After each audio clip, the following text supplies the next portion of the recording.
Double tape එකක් කියලාද හිතුවේ. මේ සෙලෝ ටේප් එකක්. හදලා බලමුද එහෙම?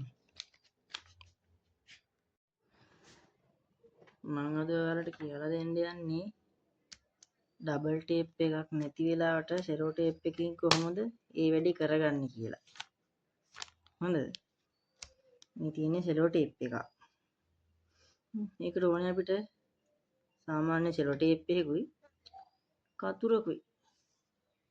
මෙන්න මෙහෙමයි මේ වැඩේ කරන්නේ. මුලින්ම සෙලෝ ටේප් එක ප්‍රමාණය ගන්නවා. කියන මේ ගාන කපලා මෙන්න මේ විදිහට රෝල් කරගන්න තියෙන්නේ. හරි ලේසි. හදලත් ඉවරයි. ඊට පස්සේ මෙන්න ඕන තැනින් අලෝ ගත්තා. හරි. ආපහු ඊළඟට තව කෑල්ලක් ගත්තා. ඒකත් මෙහෙම මේ ඇලවෙන්නේ නැති පැත්තට තමයි රෝල් කරන්න ඕනේ යාළුවනේ. එතකොට තමයි මේක මෙහෙම ඇලවෙන්නේ.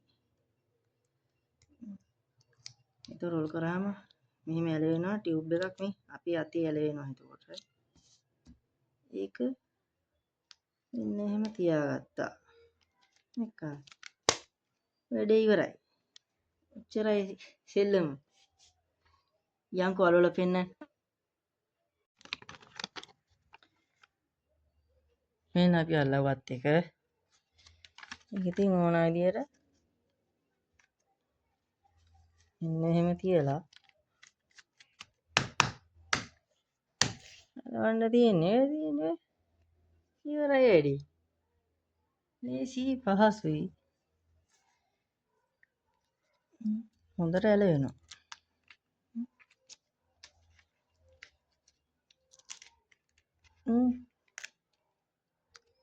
කාටවත් හොයාගන්නත් බෑ මොකද්ද කියලා. කොහොමද?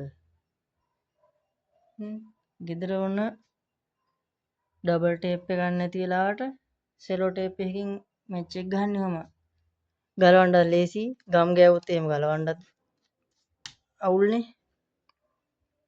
මේ බලන්න මේ මම මේ සමනල්ලු ටික අලවලා තියෙන්නෙත් එහෙම. එක්කල් ලේසි වැඩක් ඉතින්. ඔයාලත් කරලා බලන්න ගෙදෙද්දි හොඳේ. බයි.